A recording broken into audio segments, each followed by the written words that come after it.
पता नहीं क्यों ऐसा लगता है कि मेरे रहते मेरे भगवान का मंदिर छीन लिया उन फिरंगियों ने। मेरे महाराज को बंदी बना लिया और मैं कुछ नहीं कर पाया। ये ख्याल मुझसे अलग होते ही नहीं है। अपने आप को दोष क्यों देते हैं? जो भी संभव था आपने किया ना आपके प्रयास ना आपकी मंशा में कोई कमी थी।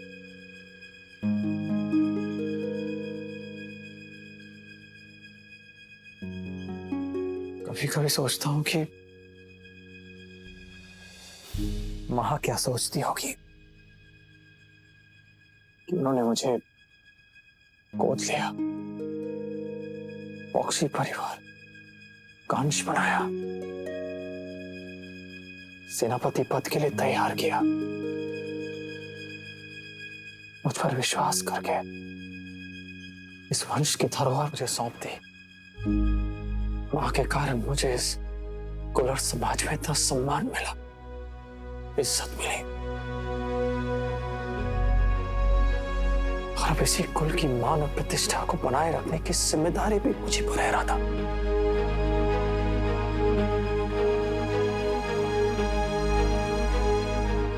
और माँ और मैं दोनों जानते हैं कि इस जिम्मेदारी को आप जरूर निभाएंगे। सब होगा और सब अच्छा ही होगा।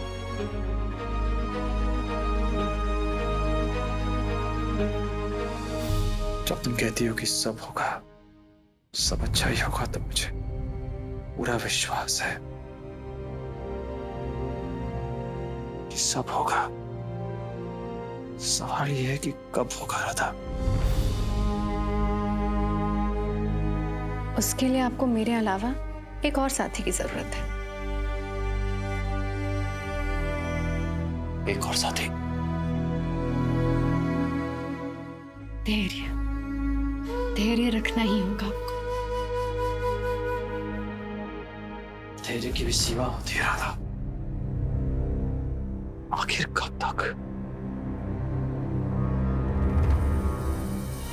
ये मत सोचिए कि कब होगा, ये सोचिए कि जब वो समय आएगा तो कैसा होगा। सेनापति की पगड़ी, सेनापति के वस्त्र जो आपने इतने सालों से नहीं पहने, वो सब पहनकर आप बाहर जाएंगे।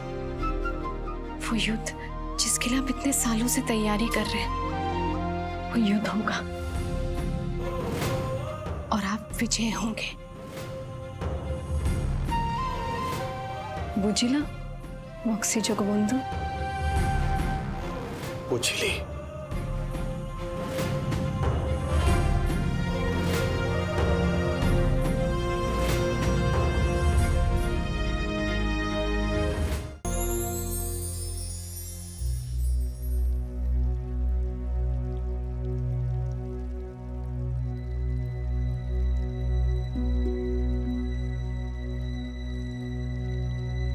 पूर्वजों की दीवार जहां रीति कहती है कि संतान ही अपने पिता की मूर्ति स्थापित करेगी,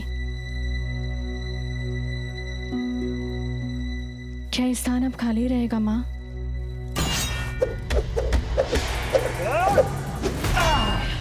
मैं उनके अंश में उनकी छवि देखना चाहती थी, लेकिन अब जब मैं मां बन ही नहीं सकती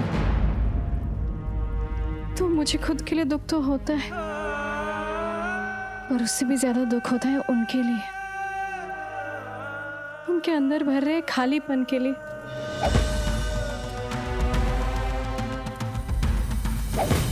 जब भी वो मुझसे फिरंगियों को उखाड़ फेंकने की बात करते, युद्ध की बात करते, उसमें कहीं ना कहीं एक अनकहा सवाल हमेशा रहता है कि उनके बाद क्या?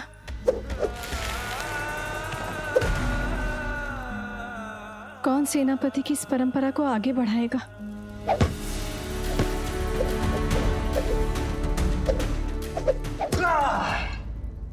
इस वंश को आगे बढ़ाने के लिए आप उनका दूसरा विवाह क्यों नहीं कर देती?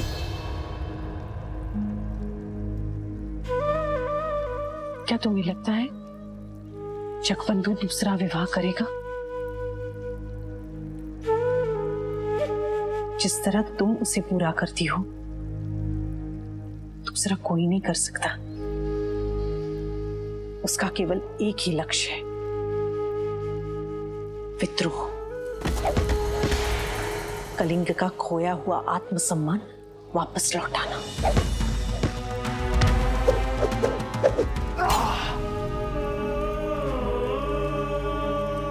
मैं तो बस यही प्रार्थना कर रही हूं, उसके इस लक्ष्य, इस स्वप्न को पूरा करने की राह जगन्नाथ प्रभु शीघ्र दिखाए। उस समय सुवर्णा देवी को नहीं पता था कि जिस राह की वो बात कर रही हैं, वो बहुत ही समृद्ध राज्य बड़ंबा पर आके रुकने वाली है।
आज बहुत खास दिन है माँ।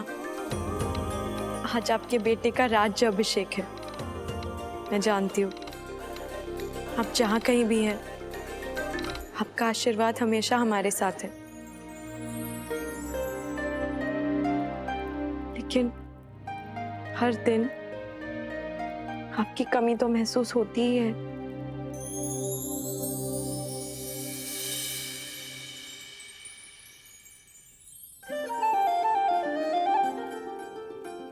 कल्याणी अप्पा, देखिए ना कैसे कपड़े पहना रही है मुझे। इन कपड़ों में तैयार होना है, इतने कसे हुए क्यों होते हैं ये? जो भी है, पहने तो यही कपड़े पड़ेंगे मेरे प्यारे भाई को।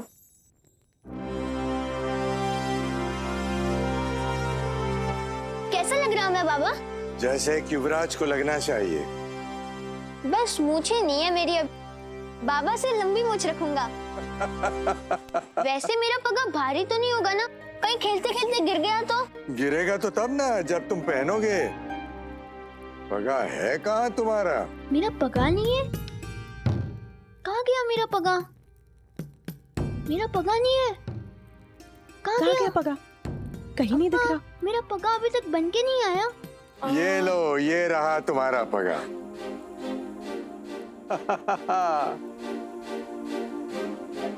कितना प्यारा लगेगा ना तुम पे। चलो देखते हैं।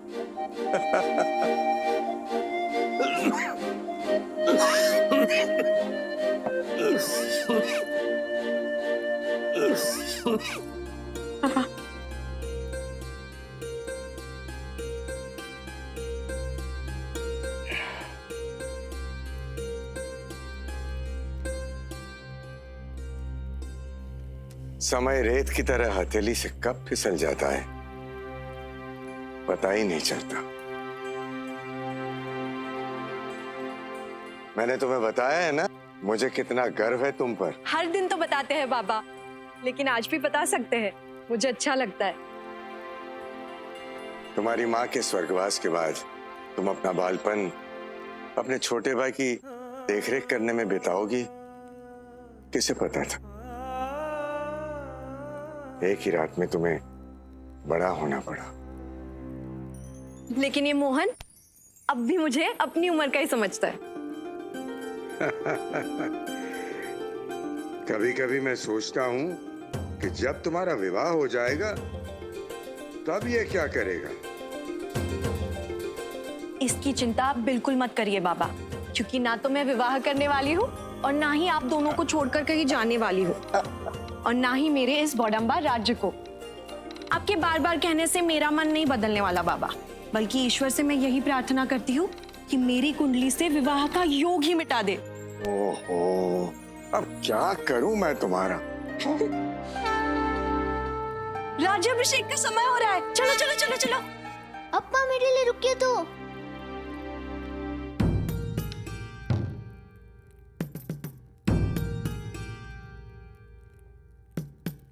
हे माँ भगवती, आपके आशीर्वाद से आज तक मेरा राज्य किसी भी संकट से अछूता रहा है। मेरी प्रजा, मेरे परिवार की खुशियों को बुरी नजर न लगे, बस यही प्रार्थना है।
स्टार प्लस के ऐसे ही और बेहतरीन लम्हे देखने के लिए सब्सक्राइब करें हमारे YouTube चैनल को।